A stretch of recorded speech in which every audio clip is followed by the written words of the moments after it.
नमस्कार दोस्तों। अरे भाई, ये पॉलिथीन लेकर कहाँ जा रहे हो? अरे श्री जी वाले भैया, मैं तो मार्केट जा रहा हूँ ये पॉलिथीन लेकर कुछ सामान लेने के लिए। भाई तुम्हें पता है क्या, इस पॉलिथीन के कारण पर्यावरण को कितना नुकसान होता है। ज़मीन बंजर होती है, सीवेज ब्लॉक होती हैं, कई पशु और पक्षियों की मौत इसी पॉलिथीन के कारण होती है। और इसके नुकसान को देखते हुए सरकार ने 50 माइक्रोन से नीचे पॉलिथीन को पूरी तरह से प्रतिबंधित कर दिया है। और तुम फिर भी ये पॉलिथीन यूज़ कर रहे हो। तुम तो पर्यावरण के दुश्मन हो, दुश्मन। और तुम्हें तो जेल होनी चाहिए। रुको भैया, तो आप मुझे कोई ऐसा तरीका बताओ जिसे मैं इस पॉलिथीन के विकल्प के रूप में यूज़ कर सकूं और मार्केट ले जाने के लिए यूज कर सकूं। इसके साथ साथ मुझे इससे जुड़ा कोई एक ऐसा बिजनेस भी बताओ जिसके प्रयोग से मैं पॉलिथीन का प्रयोग खुद बंद कर सकूं और तमाम भाइयों को भी प्रयोग करने से रोक सकूं। इसके साथ साथ उस बिजनेस में बचत भी अच्छी खासी हो। अच्छा, चलो तुम सामने जाकर बैठो, मैं बताता हूँ। आज हम बात करेंगे जूट बैग मेकिंग बिजनेस के बारे में। जूट बैग बहुत ही मजबूत और स्टाइलिश होते हैं। पॉलीथीन के बंद हो जाने के कारण जूट बैग मैन्युफैक्चरिंग इंडस्ट्री में ज़बरदस्त बूम आया है। अपने देश में जूट की पैदावार बहुत बड़े पैमाने पर होती है। इस कारण जूट हमें बहुत ही सस्ते रेट पर उपलब्ध हो जाता है। जूट मुख्यतः दो प्रकार का होता है। डार्क जूट, ये गहरे भूरे रंग का होता है, जिसका प्रयोग आपने देखा होगा अनाज के बोरे बनाने के लिए किया जाता है। और दूसरा सफ़ेद जूट, ये बहुत ही हल्के कलर का, लगभग वाइटिश या क्रीमिश कलर का होता है। इसका प्रयोग फैब्रिक बनाकर उसके बैग्स बनाने में या फिर अन्य कई तरह के हैंडीक्राफ्ट आइटम बनाने के लिए किया जाता है। जूट बैग मेकिंग का ये बिजनेस बहुत ही कम बजट में स्टार्ट होने वाला और बहुत ज़बरदस्त मुनाफा देने वाला बिजनेस है।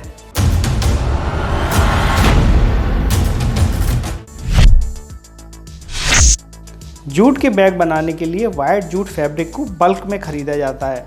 अब ये फैब्रिक अलग अलग कलर में भी आने लगा है, जिससे बैग बड़े ही आकर्षक और सुंदर बनते हैं। ये जूट फैब्रिक दो तरह के आते हैं, प्लेन और लेमिनेटेड। क्वालिटी और कलर के हिसाब से जूट फैब्रिक 60 रुपये पर मीटर से लेकर 100 रुपये पर मीटर तक की रेंज में आता है। फिर इस जूट फैब्रिक को सीजर या कटिंग मशीन से बैग की शेप के अकॉर्डिंग काट लिया जाता है। इसके बाद इन कटे हुए पीसेस को स्विंग मशीन से सिलकर बैग्स तैयार कर दिए जाते हैं। इन बैग्स के हैंडल जूट के कपड़े के या फिर जूट की रस्सी के या फिर पीवीसी के तैयार कर दिए जाते हैं। जूट बैग्स मैन्युफैक्चरिंग को वैसे तो छोटे पैमाने पर एक सिलाई मशीन और एक सीजर की मदद से भी शुरू किया जा सकता है, मगर इसे एक छोटी इंडस्ट्री के रूप में स्टार्ट करने के लिए कम से कम 5 सिलाई मशीन से स्टार्ट करें, जिसमें से 2 हैवी ड्यूटी मशीन रखी जाती हैं। जूट फैब्रिक को काटने के लिए कटिंग मशीन का प्रयोग किया जाता है ताकि काम हाई स्पीड पर हो सके।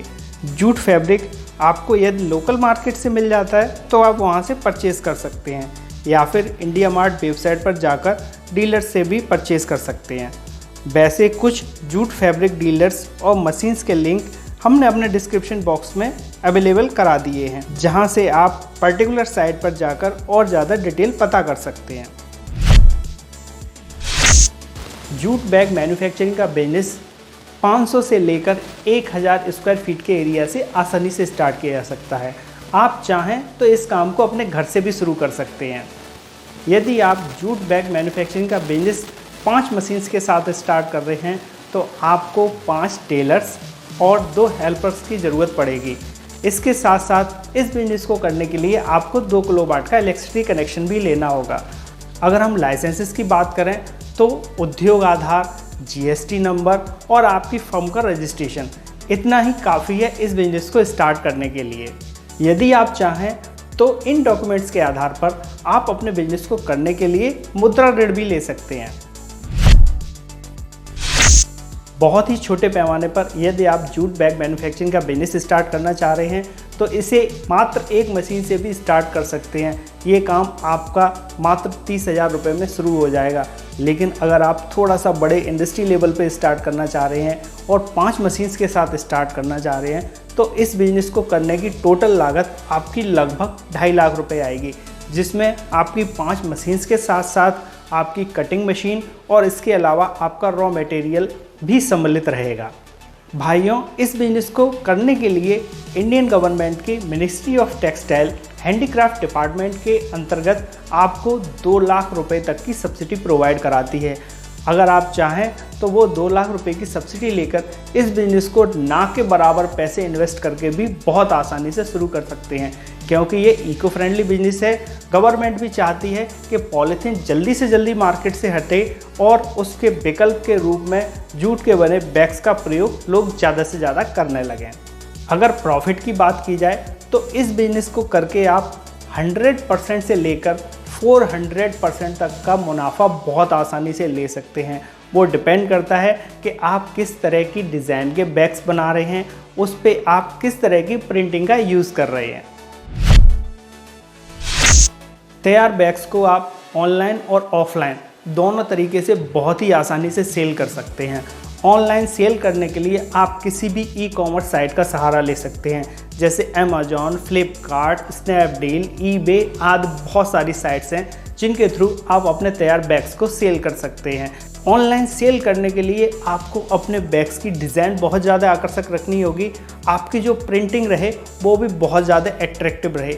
आपके बैग देखने में जितने ज़्यादा सुंदर लगेंगे, आप उन बैग्स को उतने अच्छे रेट पर सेल कर सकते हैं और उतना ज़्यादा मुनाफा कमा सकते हैं।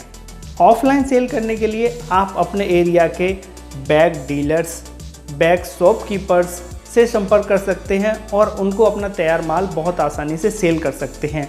उसके अलावा यदि आप चाहें तो अपने तैयार बैग्स का आउटलेट भी स्टार्ट कर सकते हैं या फिर किसी मॉल के थ्रू भी अपने तैयार बैग्स को सेल कर सकते हैं और अच्छे मुनाफे वाले इस बिजनेस को करके एक सफल एंटरप्रेन्योर बन सकते हैं।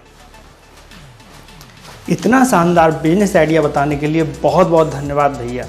तो आज से मैं भी जूट के बने थैले का प्रयोग करूंगा और इसका बिजनेस करके मैं अपने पर्यावरण को सुरक्षित रखूंगा। अपने और भी भाइयों को बताऊंगा कि वो जूट से बने थैले का प्रयोग करें। तो भाइयों, आप भी ऐसे ही नए और क्रिएटिव बिजनेस आइडियाज़ को जानने के लिए आज ही भैया के चैनल को सब्सक्राइब करें और बेल के आइकन को प्रेस करना ना भूलें, ताकि आने वाले बिजनेस वीडियोस के नोटिफिकेशन आपको सबसे पहले मिल सकें। तो वीडियो देखने के लिए आप लोगों का बहुत बहुत धन्यवाद।